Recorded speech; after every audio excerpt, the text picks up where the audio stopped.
Radio. This is the Wørt on Dove's Radio. All right, we're back on the Wørt with Mike and Pete. Our guest today again is Dan Moss, head brewer over Fire Island Brewery, and we had just cracked open some nice fresh brews. Dan, why don't you tell us a little bit about what we're about to drink today? This is IDF. IDF. So on the can it says Isla del Fuego or Isla del Fuego, depending on your daughter inflection. Yeah, your daughter, your inflection of choice. I call it IDF because I don't know the proper pronunciation, and it's a lot easier for me to say, hey, we need 3 kegs of IDF today, or something like that. Or I'm hey, sure many breweries do that. They would go in and just basically acronym everything that they, sleight of hand, SOS. That's pretty much what they're going to be doing. This is our answer to Corona. It's a very straightforward, very simple continental lager. We dose it with a little lime juice before we package it, be it cans or draft. And so, does it go into the beer itself, or does you get on like a spray on the can? How do you the lime introduce juice? The lime juice? Yeah, we'll actually spray it into the eyes of the can as it comes off the line, so that the can starts to get squinty and. Really? No.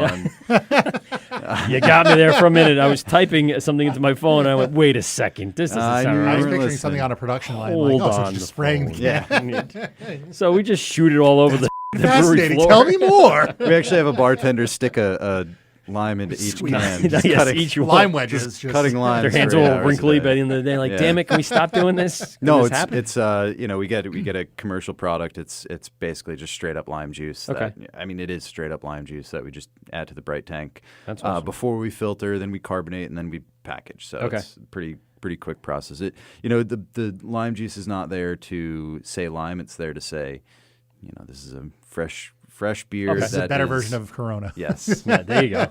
Hello, I am a better version of Corona. I like that, though. Yeah. All right, let's have a taste, shall we? Cheers. Mm-hmm. That's good. It would be good with a lime. It would. That's awesome. It would be good with a pile of tacos or nachos, too. Yeah. So you had Del Fuego on there. Have you marketed to Del Fuego? The Del Fuego restaurants have taken us in a few times. Okay. I think Speaking they do of a good little bit. tacos. Oh, yeah. Oof. Yeah. Yeah. Actually, I think I've had Lighthouse was there in Babylon. Yeah. Nice. That is, yeah. Some time ago. Corona-esque. Right? Yeah. Yeah. Now you just need a multi-million-dollar ad campaign with people sitting on a beach. I know. Yeah. Or a palm tree that lights up for the holidays. Actually, Find your beach. Yes, Fire Island Beach. I know. That'd be awesome. Find your Fire Island. Oh, it does. It tastes like what I should be drinking when I go to Fire Island. Yeah.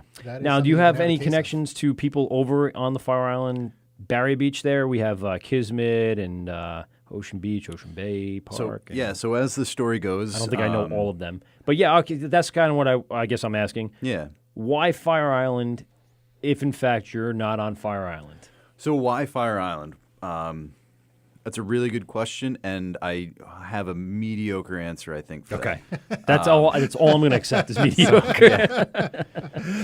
We're not elevating the bar here. It's fine. This is a low bar, internet trust radio. me. Yes, exactly. So the story goes that the Fernandezes, hence Bert, one of the founders, they used to run the Shack in Atlantique. Oh, nice. Okay, yeah, I know about it. That's kind of where they first started homebrewing and kind of slinging sluds. They were brewing there? Slinging suds on the sly. Really? That's a tongue twister. Yeah, that's a good one. Thank you. And you said it perfectly the first time through and didn't have to think about it again. You're like, sling suds on the sly. I feel like I won the lottery. Yes, you did. You did well. I'm going to Disneyland. So they were brewing there? They were homebrewing. I don't know.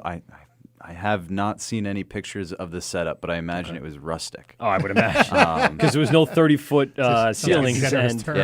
And I'm sure everything was sandy. A lot of people ask, why didn't you set up your brewery on Fire Island? And I ask if they understand what it takes barrier island is. Yes. Yeah, logistically, that's got to be a nightmare. First of all, we would sink the ferries going over there just to try to get the raw materials over there. Just the cost of boat gas. To and from wherever you would be. I think a full keg of beer is like 190 pounds or something. It's 1,984 ounces of beer plus roughly 30 pounds of steel. Sorry, I know these things. No, it's good. You should, because then you got to get total weight for shipping and packaging. Yeah, right? I'm gonna have Now to multiply that times. start a Netflix show called The Mind of a Brewer, which is statistics and It just looks like a beautiful mindless mind knowledge, trailer yeah. with the things Yeah. are just spinning around. Yeah, You could actually do an Instagram app on that. You should. really. Yeah, they have like one of those filters on Oh. Instagram that when you do video, they have like all Oh, those really? the math problems Oh, that's spinning around your head. ridiculous. Yeah. How many try that. pallets can you fit into a side loader tractor trailer? How many would fit on a ferry going over to Fire Island? It'd be- None. That's it. So yeah. Right. So like I said, kegs are heavy. So like one of our batches in Bayshore is 15 barrels, which 30, is so 30 kegs. 30 kegs. Yes, exactly. How did you know? Were you a beer math wizard? Yes. Yeah. He's You wizard. divided by 2. What He black said magic kegs. is this? So yeah. So it would just be too much. Oh, yeah. 30 kegs is a lot of kegs. You'd almost What have that to would have your add, own so. ship. Yeah. You'd almost have to have your own ship. Yes. There'd be no reason. It would not be a ferry. Yeah, it would be No, a it ship. wouldn't It'd be. be like a a boat with a back dock. yeah, You just with throw everything on there. Kirk, not Kirk Douglas. Who was in Waterworld? The guy, Kevin Costner. Kevin Costner. We'd have yes. Kevin Costner like running be a running s- security on a jet ski. It's chasing off the smokers Yeah, as they're chasing your boat full of 30 kegs of beer. Like, "Arr." That'd be awesome. exactly. Yeah, I mean, you just throw a keg at them and shoot it and explode it. I Kills all the guys off the jet skis. I'm just I running think my own I movie in think my that's head like now. an LL Cool J thing. Yeah, like, it's- yeah, That's Deep Blue Sea. Deep Blue Sea, or as I like to call it, Jaws 3. That's right. I'll just point. Was there a Jaws 2? He was Yes. Okay. Yeah, there was Yeah. Jaws 2. I think Jaws- there was a Jaws 3, too. Jaws 2, the end Jaws 2 was the little kids on a sailboat by the lighthouse. Okay. And he was able to pull up the wire, the high voltage wire off the seafloor and held it up, and Jaws bit it and exploded. I in do a- that with my dog. I knew there was a reason. I practiced that all the time. That's got to the be rope toy. Oh, yes. God. Yeah. Come on, Jaws. you can do it. Jaws 2, Yeah. Jaws the Revenge, Jaws 3D. Wait, Jaws the Revenge is the one that's down in the Caribbean. That's with, what's her face? Lorraine Gary, Lance Guest, Mario Van Peebles, I Karen love Young, Mary Van Peebles. Michael Caine. Oh, yeah, Michael Caine, yep. That's definitely the one there in the Caribbean. Like Michael Caine, too. And I think he takes Gentleman. the sailboat and he hate his accent. rams. It's almost like a fake, like British accent. Like it's Who, Michael Caine? He's Michael like Caine. a caricature of a proper English. yeah, of himself. yeah. Yeah, I love people like that. He's like the best. he's like Steve Buscemi as Steve. Like I always hoped there would be a movie where Steve Buscemi would just play Steve Buscemi because he's such a wacky dude. It'd just be him doing Yeah. his own characters throughout real Yeah. life. And It's like, he's like I guess they're like Christopher Walken in that sense. Yeah, you know? yeah, yes. It's just like you can't. when he does his own Yeah. Christopher Walken impression. Yeah, That's good enough. it's a good toss. Yeah, that could have been better if we had a real garbage in here. Note to self. So this was developed Isla del Fuego or Isla del Fuego in response to Corona or as an addition to your current lineup? Because this wasn't one of the flagships that you guys had started with, correct? Yeah, so the original flagships were first was Lighthouse Ale, our kind of classic amber ale, and then was Red Wagon IPA to kind of come in when Everyone- the you need an IPA thing IPA, was kind yeah. of heavy. Yeah, And then and then we needed like something that was like perfect for the Summery. summer, so sea salt ale. So Sea Salt was a flagship? yeah, so that was I can't find the it anywhere. third one. Or Really? If I do, I'm probably Stu not looking Leonard's just has for it. that. But yeah, Yeah. damn it, I haven't seen it. Anyway, yeah, sorry. No, yeah. I'm just saying, I it's one of the things I haven't tried, and when I saw it, I'm like, oh yeah, that's right. It does have much more draw, in season, obviously, Right.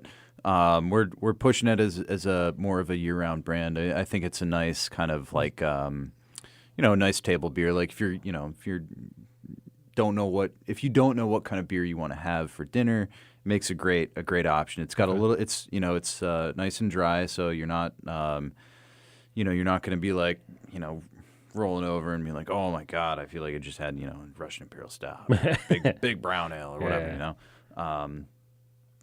So it finishes nice and dry. We dose it with a little sea salt, so it's got a little brininess to it. So it kind of like it piques your palate. Yeah, I like that. We finish, during the brewing process. There's hot side hops and cold side hops, and basically what we do with the sea salt is we finish it with Idaho 7. So it's got this nice bright peach ring character to kind of bring up the malt character through that brininess. Huh. Basically the structure of the beer is Pilsner malt, wheat malt, a little bit of Vienna malt, and those kind of add the body and the malt structure. A little raw wheat to kind of lighten it up a little bit, add a little different character to it, and then would you consider like wheat like a bready feel to it? Like it gives it that. I guess it depends. Like malted wheat, like with a traditional German Hefeweizen, I think there's a certain character that I can't. It's almost like for me. It is a German wheat, though.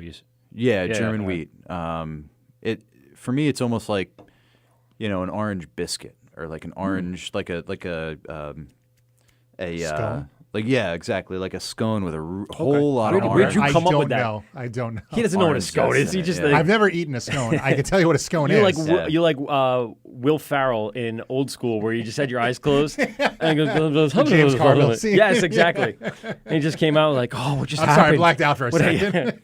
How did that happen? Yes, that's awesome. And so that brininess, I do like that in my beer. I do. Yeah. And I'll be anxious to find it now because if it's really out there, I'm gonna seek and destroy. It's a tasty brew, man. It's I don't know. Yeah, it's a nice thing to drink when you're not like. For me, I started out in college drinking things like Moylan's Hopsicle, which is a ridiculously aggressive double IPA from California back before IPAs were IPAs. Yeah. So and this was I remember it just being like crushingly bitter, like just. That's it. Forget about it. You're gonna have to get a tonguectomy. We're gonna have to take that from you. Back in the day, like I was drinking that out of a bomber, and I was drinking like oak aged Imperial Yeti out of a bottle, and out of a bomber, and like just not thinking so much about like where the flavors were coming from. Then as I got older and started kind of learning a little bit more about the process and wanted to kind of know what was kind of going on and kind of pick apart the beers that I was drinking a little bit more. I started to kind of get into German lagers and some of the lighter stuff. So, for me, like I was saying before, Pilsner at Black Forest Brewhouse is a big part of who I am as a brewer. So you brought a piece of that through that beer, then. Yeah, I understand the need to balance the malt and the hops, Right. And I think that kind of comes through with the what we're drinking now, the IDF. It's this one's definitely much more of a classic, very kind of within the box of what a continental lager is. Yes. But I'm a big fan of that. Like when you know what to do with noble hops and you can give them the forefront without kind of fussing with it too much. Like I was a little unsure of like before I came on, the idea of this Mexican style lager with lime was kind of preordained. So it's a good word, right? Yeah. That's why I went to college. Yes. It's probably why I failed out of 2 of mine. I mean, I did have a master's degree to show for it, but. Hey, I don't have a master's degree. You don't need it. Does. You don't need it. It's exactly what you were talking about before. You just pay for it, and if you have a pulse, you're in. Yeah. I just get it. Hey. So anyway, but yeah, the I have a lager. question. Good. Yeah. Something like the sea salt. Like how many variations? Like how many times are you brewing that before you're like, this is the recipe now? So we started out like basically.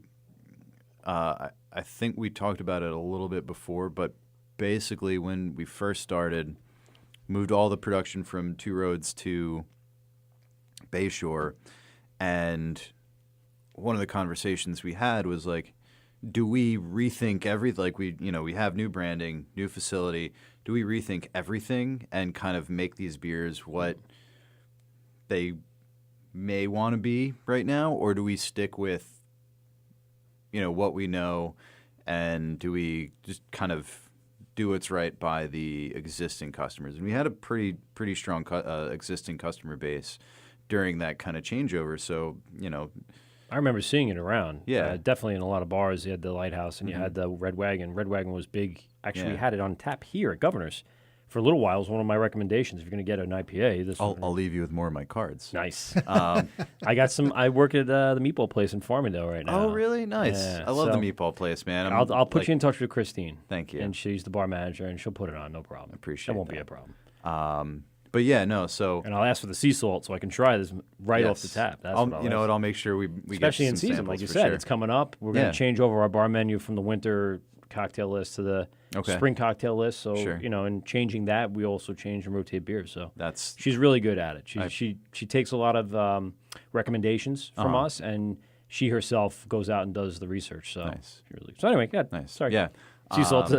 No, yeah. Now I'm anxious. Now I really want to. We're all about this. I really am. Oh, now I feel like I should No, drive worry back about to it. Bay Shore So to far, pick up this some is sea salt. delicious, and I got to tell Very you, good, Thank you. I could probably drink another 2 or 3 of these without a problem. And that was crushable. what it was Crushable, as they designed say. for. Yes. Yeah. We what's weren't, the ABV on it? That's like 5.2. I Yeah, think. so Oh, all right. Yeah. Average. yeah. That's good. So 4 or 5, and I'll start feeling sweet, and it'll be refreshing, and I'll be on the beach. Yeah, I mean that's basically what these beers were designed for. Like, like I was saying, we wanted to make sure that the beers kind of stayed true to what everybody expected and what the company was. It's Fire Island Beer Company. It's not, we're not some of these other guys that are, I don't. We're not. I know you don't want to name names and say. We're not Dubco, we're not San City, we're not Trillium, we're not Other Half, we're not Monkish, yada yada yada. But anyway, you're not Treehouse. You're no, not Treehouse? I know, crazy. God. But yeah, so like the soul of the company is low key sessionable beers. So we stuck with Lighthouse and Red Wagon being pretty much exactly the same as they were at Two Roads.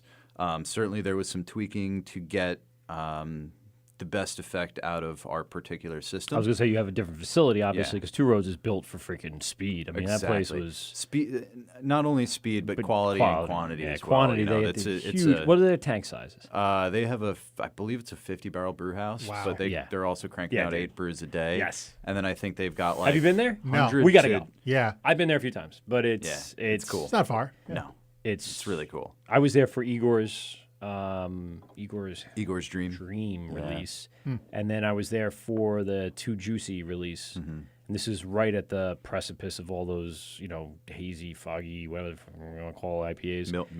Milky, sure, anything you want to call it. Is that a thing?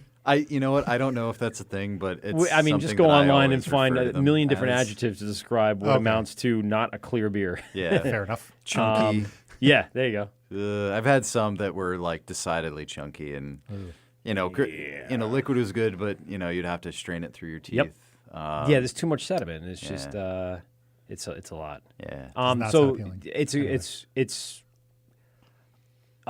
been to Trogs, Yeah. and I've been to Trogs. It rivals that Wow. Okay. in size and in spaciousness. That was and the only breweries I'd been to, like before going to Trogs, were like Great South Bay and Blue Point. Yeah. And I mean, you think of like the as a business, the scale of Blue Point, you would think their tap room would be immense. more impressive. It would. Yeah. Yeah. It should. Yeah. Which it will. Well, I mean, a But huge it's infusion not of that. cash from Anheuser-Busch probably doesn't Yeah. hurt that. But then going to Trogs and like their facility is gorgeous. Yeah. They have It looks really good like food in It looks there like and- Apple. It looks like it looks like what you would expect. like a at real- the time. yeah. Yeah. That's what. So you said you're on Drexel. So are Yeah. you right by Great South Bay? Are you in the we same are building? exceptionally close to Like, Great South Bay. right next to them, aren't you? Yeah. Because I've been there for a few events, and I remember when they were that small little motorcycle shop. It's one of the first breweries around here that I was able to even get to. Yeah. Yeah. Instead of traveling all over. Yeah, the place. man, they were one of the first, like, there's first movers and stuff. And, Yeah. they were one of the first big movers in the Long Island beer scene, which I think is very cool. And I mean, on a personal note, like we had our rehearsal dinner in there, in that building before Nice. before the Fire Island pad went in and all the equipment went in, and before I had even thought I was going to be working on Long Island. So. You're not in the same building, right? No, we are literally in You're the same literally. building. Yeah. I was like, the address looks the same. The address looks the same. So So it is. Are it your is exactly the offices same. then in like I know because when they bought Yeah, the building, no, I can spray. I can hose down their kegging line operator. Now, do you have separate That's if I close. feel like That's it, pretty yeah. close. do you have separate plants? Yeah. All right, so it's technically in the same everything's building, but everything's TTB's independent. been looped in. They're like, Okay. hey, we're you guys give us all the monies and we give you all the freedom to not screw us over. So Right. we try hard to kind of maintain our boundaries, but still kind of maintain that like. I'm sure the relationship neighborly- is good there. Yeah, Those are it good is, guys. it I is. remember speaking to a few of them when they first started up, like I said, in that small Yeah. place. And when they moved, I went, I just lost that feeling, Yeah. But now that They they've make some been good there beers, and they've though. kind of settled in. Oh, Yeah, yeah. yeah, they do. I'm saying minus the beer. I'm just saying like the atmosphere. Oh, okay, sure. Because the sure. atmosphere at the other place was just small and quaint, and I liked, sitting at the bar and their I forget what was right on the floor. It was either grind their their brew house maybe no what the fuck? the grist case. Yes, the grist case. Yes. That's it. It was sitting right there, and I'm like, this is What's awesome. a grist case? So when you It was it had a hopper on it too. so when you take so when you have malt, right? Yep. That's raw grain, right? And then you mill that, and then when that's milled, that's always when I've kind of referred to the grain becoming the grist. Okay. So we have a grist case. So we have a mill room that we store our bags of malt in before we mill it. We mill it. It gets transferred to this grist case. And then before we brew with it, it just kind of sits there until, we flick an auger, Sure. flick a switch and turn an auger on and then start mashing in. So Right. I hope that Yeah. that Yeah, without and going it's into too not much a huge detail or- machine, but it's for them with their place. It was sitting right on the floor. You literally had to walk around it to get to the bar, and it was just cool because they're Yeah, brewing yeah, right yeah, in the I same room that you're drinking beer in. Right. So I don't know. I just felt like it had that, personal feel. Yeah. And then when they moved, I initially was just not very happy because their Hippocratic Oath, which is one of my favorites from them, went to this big production line and it just didn't quite feel the same as it did in that small room. Maybe it's mental for me. I don't know. I'm sure their recipe stayed the same, but for me, it just turned a little bit. And I just didn't like the big facility feel. I don't know. And I've been to plenty of events there. And again, I still drink all their beer. There's no problem with that. I don't know. I just feel like sometimes you get in those big facilities and it just changes you. But if you look at things like Two Roads, they're adding. Did you see that they're building a whole nother building, which is going to call their experimental building. Okay. And they're going to add a whole new facility off their For like current small facility. batch stuff, kind of. Yeah, I think that's what they're going to do. That's cool. But how much room do you have to expand within that same building? So, based on the size of the pad that we have and the footprint that we took up, all in, we can probably get to about 8,000 to 10,000 barrels a year. Wow. Okay. I mean, certainly there are other things that need to kind of take place, but that's the plan. What are you at right now? I think we're going to be pushing 2,000 barrels a year in Oh, okay. 2018. So That's a lot of, Yeah. 4 to 5 times your current. That's exactly, Yeah. yeah. Absolutely. Yeah. Yeah. Well, that definitely helps. Yeah, I mean, some of the things that we need to kind of, bring under our own roof. Like right now, we're, and this I don't even know if this is, on the table or not. But like, we have a really good relationship with a couple of local canning companies, Maltman and Anvil Canning. Okay. Anvil's been doing the bulk of the work for And us. that's a mobile canning unit, right? Yeah, They come so- in and they'll take what you have and they'll run it for you. And They have the same exact canning line that Great South Bay has, but Okay. it's mobile. So what That's that gotta be means pretty is cool. that we don't have to maintain that. We don't have to worry about cleaning overhead and on setting that up. is- Yeah. yeah. The one and there are some drawbacks. Like it's always nice to kind of be able to kind of Do manage everything everything in-house. in-house. Yeah. But Todd and his guys are awesome. So we've never had a problem. I mean, you guys tasted the Isla del Fuego out of cans, and I hope you.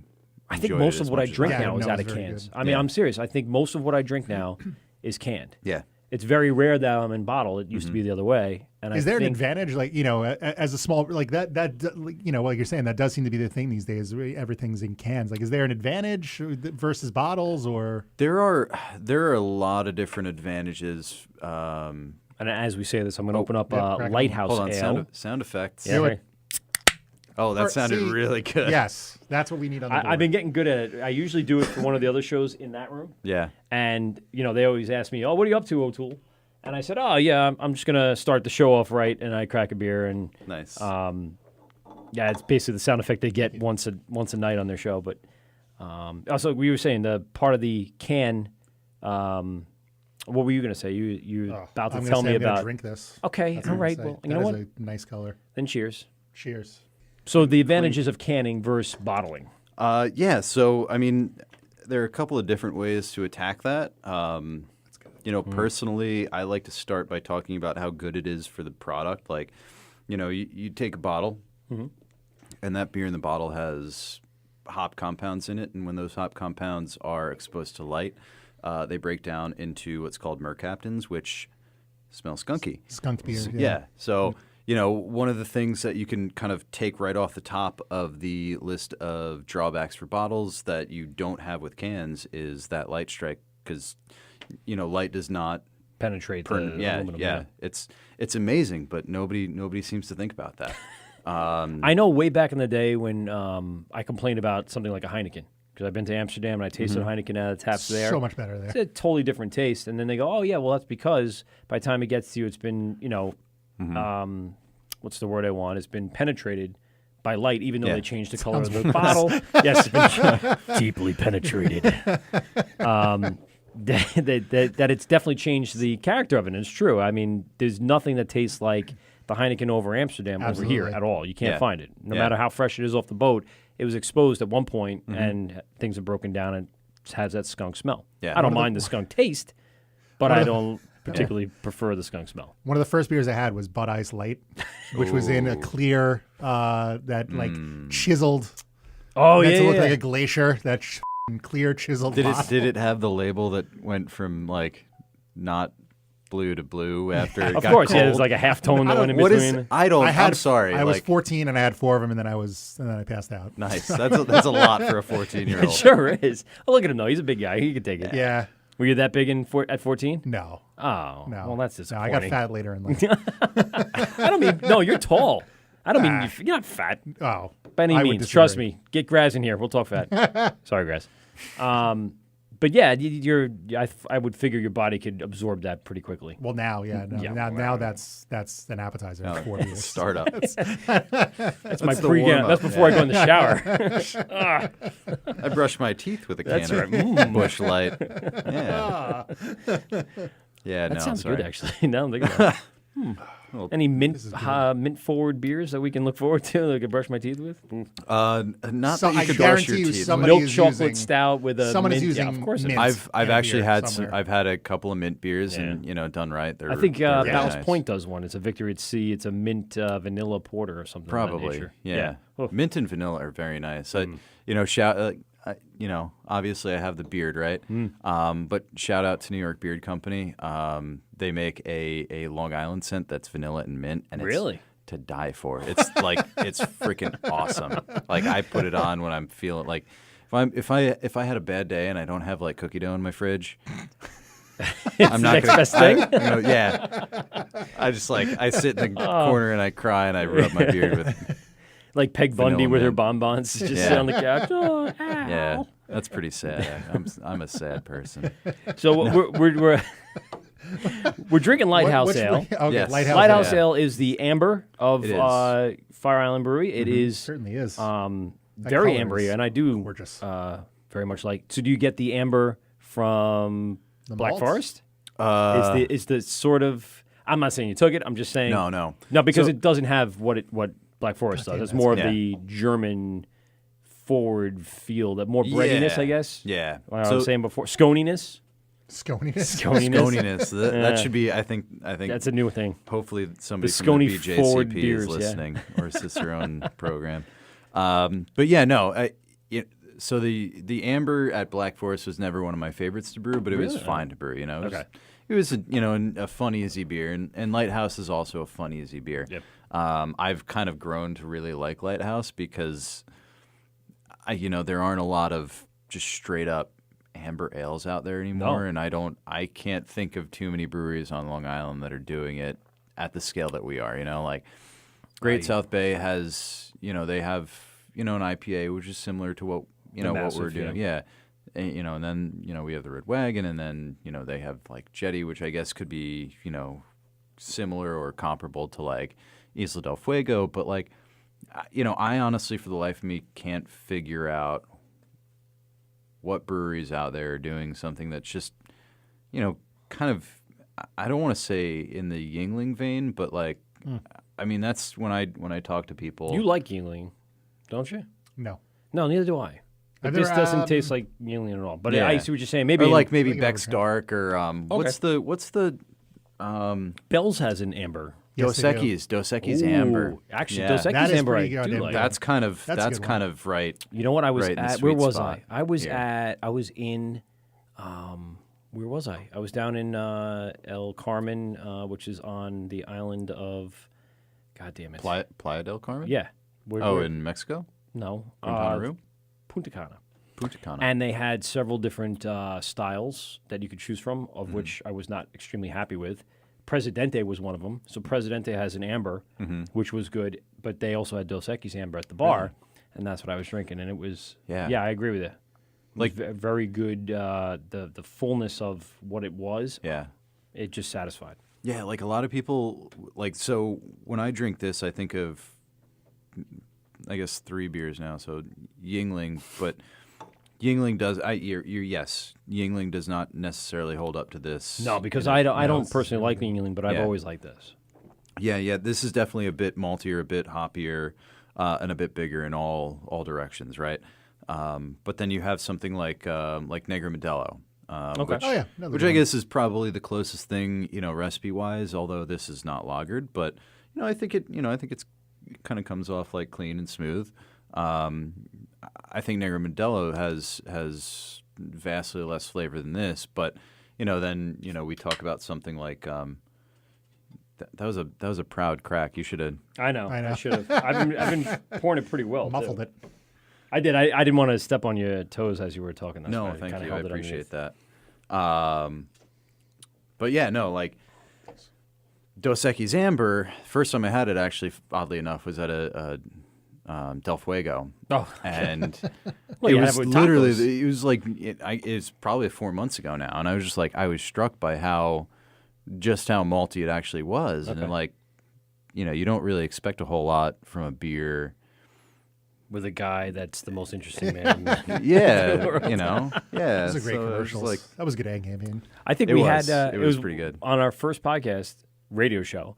We had a couple of those clips in the intro. Yeah. Yeah, we had a couple of those. And you had to start with something everyone knew, right? Are there any beer what's the most difficult brew? Like in what do you guys have? What's the hardest for you to make? so the hardest, Oh boy, oh boy, I suck. Sorry, go ahead. So the hardest brew. so the most difficult brew that we've had to brew thus far, I would say it's probably been the Oyster Stout, Sunken Ferry Oyster Stout. Ooh. Okay. So that one, a couple of different reasons for it being difficult. First, we had to procure the oysters, right? So, or the oyster shells. So we partnered with a couple of local restaurants, Catch Oyster Bar in Patchogue, Okay. and Salt and Barrel in Yeah, I know something about him. in Bayshore. Bayshore, yeah. Right. So those guys are, they do, in my opinion, two of the coolest, oyster bars Absolutely. in the area. The Salt and Barrel on is the South Shore. very good. Yeah. Do you have beer on tap there? I think I saw it. Lighthouse has been on Lighthouse tap has been, there. We tapped a cask of the Oyster Stout a while back, right when we Nice. first brewed it. So I think that was in like November of 2017. Seems Wow. like ages We had ago. But yeah, no. So we had to, first get the oyster shells, clean the oyster shells, and then we had to brew the beer. And we don't have, we don't have an oyster shell adder on our brew system. Oh, Really? no? Don't get one of Yeah. those? Yeah, I would we- think you could just grab one on Amazon. We forgot. Amazon- yeah, Alexa. They were Alexa, completely out. Get me an oyster sheller adder Yeah. thing. Yeah, exactly. So I'm sorry. You're a shit. What do you think this is? So we had to. What's the process for adding that? So Just like a what we giant do Moslem have, bag, or kind of. Basically, what we have is it's a hop back. So, and we've never done any fresh hopped beers, any whole leaf hopped beers. So, we were like, how the hell do we use this thing? Like, what do we use it for? And like, we were talking about the oyster stout, and it seemed like the perfect thing to use to incorporate the oyster shells into the process. So the first time we brewed it, we used like 15 pound. No, I'm sorry, it's like 15-gallon bucket full of 5-gallon bucket full of oyster shells. I don't know how many. for how pounds many that was. for how many barrels would that? 15 barrels. Okay, So 30 kegs. 30 So 30 kegs, yes. Where's Where's the math? Obi-Wan? Yes. you're gonna have to show your work on Novi. that one. Listen, I scratched it down on my pad really quick. I carried the 3. I carried the 3. It's cool, man. It's cool. Chill, Teach. So let me ask you a question. Why didn't we use the actual oysters as opposed to the shells? So Too gooey, too... yeah, my worry was like if we throw oysters in there, either they're going to be unusable for anything after that. Yeah. But the shells would be? Yeah. So the hop back is actually it's a secondary vessel off the boil kettle. Right. So it's got a little a false bottom, very similar to our lauter tun. Basically, it's like a screen bottom. I was going to in say, the yeah. bottom of a okay. Right at the tub. bottom Yeah. of the screen to catch it. Yeah, Y'all are everything home for- brewers. You know what I'm talking about, right? I knew of Yeah. that, but I didn't have Okay. that such as big of a setup like that. I mean, SS makes a tiny little one, but it has the... It's exactly the same. Right, so it's that's- exactly okay. the same. So basically, we took the oyster shells, threw them in there, and then throughout the boil, we actually basically hot steeped these oyster shells in hot wort throughout that 60-minute boil, and then for another half hour during the whirlpool and whirlpool rest Okay. phases. So, And by the way, you said wort, right? wort. Yes. Sorry, we got it. It's the gun first time noises. a guest has actually said the word right. I would. I didn't know. I would have peppered it in a Yeah, little bit more. you did it perfectly and unknowingly, and it was perfect. So appreciate the that. wort Yes, there you that go. we brewed and then fermented the wort. Nice. We're going to use this in promos, just so you know. No, great. That's fine. So it's being filtered through with the shells, and you're Yeah. picking up all those Yeah. pieces So and yeah, some- we think we were picking up a lot of the mineral quality, like So wort's basically, slightly acidic, and we were hoping that it would dissolve some of the mineral quality from the shells. Okay. So that we would be able to get that kind of. Does it have like a brininess or anything? Like I think so. You Okay. know. Again, I'm going to pitch for episode 2 because we do have some bottles of oyster stout that we put down just for special occasions. So All right. yeah, We got this. but yeah, no, we did that, and the first time we were like, oh, let's be clever and make like a hop bay video, and so like. One of our investors, who's a big home brewer, Okay. he came out to help us with the first brew, and he took this video of me, kind of sprinkling hop pellets into our hop back as it was filling with wort, and I think we put about 5 pounds of hop pellets in on top of the oyster shells, so those oyster shells sank like a rock, right? And they kind of blocked up all this. I was going to say, as it's pulling through, Yeah. so then all the hop pellets Yeah. are sitting right on top of them. So we learned the hard way that you don't add hop pellets and oyster shells to At the hop same back. time, yeah. Yeah. Basically creating So- a nice, I was going to say screen, but it's not a screen if the Yeah, wort doesn't no, get through. everything settled out really nicely in the hop back, and then there was a point where we had about 10 gallons of wort Yes. that Nice. we couldn't actually like save and cast out. So Yeah, no, that was probably the most technically challenging. We also did a small batch of the base lager for Isla del Fuego. We took the base lager for that, and before we filtered and packaged it, we actually racked that into a Chardonnay barrel from Bedell Cellars out east. Nice. Oh yeah. So we've got, I think we've got like 8 kegs left at the brewery, and that's And what you know, does that? strictly What does for, that? The Chardonnay barrels add? So that adds a couple of different things. That adds a little bit of a char character, Chardonnay character from the the grape juice. Right. I'm pretty sure all wine barrels are toasted to some degree. Yeah. So Yeah, absolutely. Yeah. I think this is probably like a number 2 or number 3 char. Like it was very light.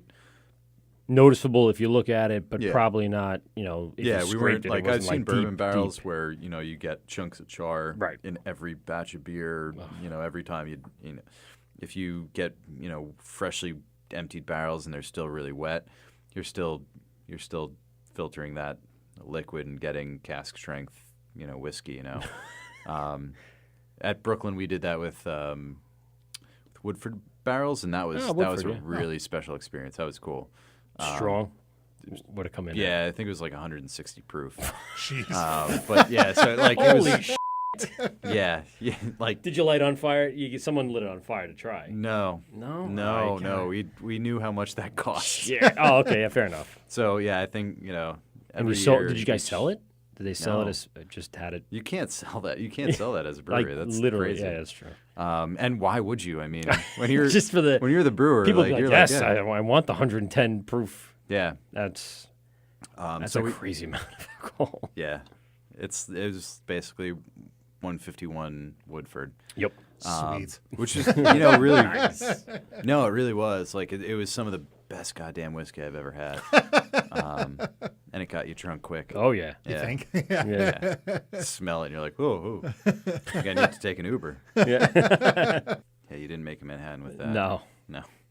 I'm gonna ruin it with some sweet vermouth Yeah. and a cherry. Just gotta go pure ice ball and let it sit in there. Yeah, so where was I? We were talking about Lighthouse, and then we were talking about brewing and oyster Oh, we did stout, just the difficult variation. beers. You were saying the variation Yeah. of Del Fuego. You added the Yeah, we added the time in the barrel. the time in the barrel. 6 weeks, so the like, Chardonnay and that's one of those, that's one of those specialty things that we're gonna kind of like sit on and yeah. and Now over time, will it change its complexity or its? I think so. I think from the barrel we picked up a little Brettanomyces, so there's some Additional fermentation going on in there's the some bottles. barnyardy character, and we've had a couple like 2 of these kegs that I've tapped every once in a while. I check them just to see how they See go. how it's going. Yeah. Quality control. So yeah, every once in a while you get like As we call it Thursday night, but Thursday. Yeah. he's gonna go check it tomorrow. He's like, oh yeah, it reminded me. So yeah, no, it's really good. It's kind of taken on a life of its own, and What's the future of that particular brew? Is it going to be bottled? Is it just going to stay in kegs and specialty? I don't know. That's like the that's like kind of the Skunk Works side of it. It's a great project, and I'd love to see it kind of come out 3 times a year or whatever. But in reality, it's probably going to start out as a limited release, and right now very limited release. How but much yeah, of it do you have? Literally like eight 5-gallon kegs. So, Okay. That's we've got super limited, 40 yeah. gallons of it. Yeah. So, we're gonna do some kind of sweeten the pot with some tap takeovers and some events. Yeah, that'd kinda be- show up and tap something that's not available everywhere, and then once we really get the brewery in Bayshore online and we're doing everything we want to do, then Then you there's have the opportunity to potential do there that for- again. Yeah. Yeah, because I mean, this was 1 barrel out of potentially 8 just for a 15-barrel batch. So, Okay. there's another layer of manpower Yeah. and attention to detail that's associated with just that one batch. Like You right almost now, assign a team to it in a sense. yeah, That most they constantly have to. most bigger breweries that have any kind of barrel aging program have somebody that just deals with monitoring, maintaining, and keeping those barrels organized. And now I saw when Great South Bay brought in barrels, and is that part of? Did you kind of go hamsies on it? Is that how? No, our barrel was separate. So they have some special projects kind of sitting in their barrels. Yeah, well they do. What was the one you like, Marauder? I haven't had that yet. I got to try that. Yeah, I had that as the guys were racking. So that's that's one of the really benefits cool things of being about, right there. Yeah. Damn. Yeah. Get it right out of the. I've heard it's a collaborative industry. So. Yeah. It's I mean, yes, yeah. It's a really fun industry, and like I've not met a brewer on Long Island that has been miserable. Fun. No, I really haven't either. I mean, it's manual labor, so like there's like we get grumpy, but we don't get too grumpy because we know at the end of the day you're making beer and getting paid for it. I mean, there's a certain beauty to that kind of makes all those aches and pains go away. But in the end, it's manual labor, and thank your local brewer for what they do. When you find out somebody actually kegs or mashes in or filters beer for a living, there's more that goes into it than just we're not just sitting around playing football in the we're not drunks, man. We're not. It's not what you think. We are. It takes a lot of work. You shouldn't be. It's like as a doctor, you don't want him to be a drunk. You want him to have steady hands. So as a brewer, I want you to have steady hands and to be able to make the beer that I want to drink perfectly every time. Yeah, I agree with that. It's a craft, and I think that that should be very well recognized, and I salute all the brewers on Long Island for doing what they do, because I know it's not easy, man. It's it can be a lot of work, but it's also a lot of fun. Like there are very few places where somebody can come on 2, 3, 4 podcasts and have equal impact on each, aside from Long Island. Like and the beer scene is it's young, but it's coming up, and I think in the next 4 or 5 years, I think there's going to be I think the West Coast is the West Coast, and the Pacific Northwest, the Northeast, like New England. I think there's going to be a resurgence in like Mid-Atlantic breweries soon, and I think that a lot of the breweries that are opening up are doing a lot of really cool things that. Yeah, I agree. I mean, it's every day there's something different going on, which is just either experimental or keeping with the times. And we always say, here in Long Island, we have a really good scene, and it almost has just started. Yeah. It feels like it just started. Because it's only a few years in, like 2009, when things were going down with a lot of the places around here, and every year something else comes out, and you're like, oh, cool. Yeah. Another one comes up, and we have our South Shore, we have our North Shore. Yeah. We have the Holbrook area and the Riverhead area, little hubs of people brewing, and it's awesome. It's definitely gives us something to do. Yeah. Gives me something to go do. Yeah. I mean, there's not too many things I am passionate about, and one of the things is trying new beer and trying stuff from local places and being there for these releases. I don't stand online. We talked about this. No. So don't try to form a line outside. I don't have that kind of time. Dude, that's for me. That's as like, as you will know when you have a child. There is no time to I don't have stand online for that. Well, that's for me. I have the utmost respect for what some of those breweries do, but for me, successful beer is not a beer that I can get sold in one day because 400 people stand in line and buy a 4-pack each. A successful beer to me is something that will. You can have a greater impact if you can reach a lot more people. Yeah, I would rather see, rather than cans of Corona or Bud Light at Jets game or on the beach. Like I'd rather see Fire Island or something from Dubco or something from Great South Bay. One of somebody that's local that you can generally find out the name of the person that's making the beer. Which is nice. Yeah, it's nice to be able to just trace it right back to that one person. Yeah. And not Anheuser-Busch or Billy Bush or whatever the hell his name is. But I think we're getting to that point. Your craft beer is so much more accessible. You can get it everywhere now, which is I mean, you don't, you go into like a Home D, like, so, there's like, in sales, you talk about like on-prem, off-prem, and Home D's versus your average gas stations or whatever. You're like Sunoco's. Yeah, but Home D's have some of the best beer selections I've ever seen nowadays, especially on Long Island. And then you even go into some gas stations, and there's a significant increase in the quality of the Yeah, it's selection not there, just Corona and Bud Light. And, Yeah. you know. I mean, Or the Red conversation Wolf. is being had now. Oldie and Red Wolf. Yeah. A Red Dog. That's what I Yeah. used to get at my Sunoco. It's just terribleness. All right, listen, we're going to take a break. We're reaching our 10 o'clock mark again without trying. And we're going to come back with Dan. We'll wrap it up in a little bit. Actually, if anyone would like to call in, talk to Dan, number here, 516-465-3990 or 516-513-0515. Give us a call, talk to Dan. We'll be right back after this. This is Ghost Radio, and you're getting drunk with Mike and Pete on the Wørt.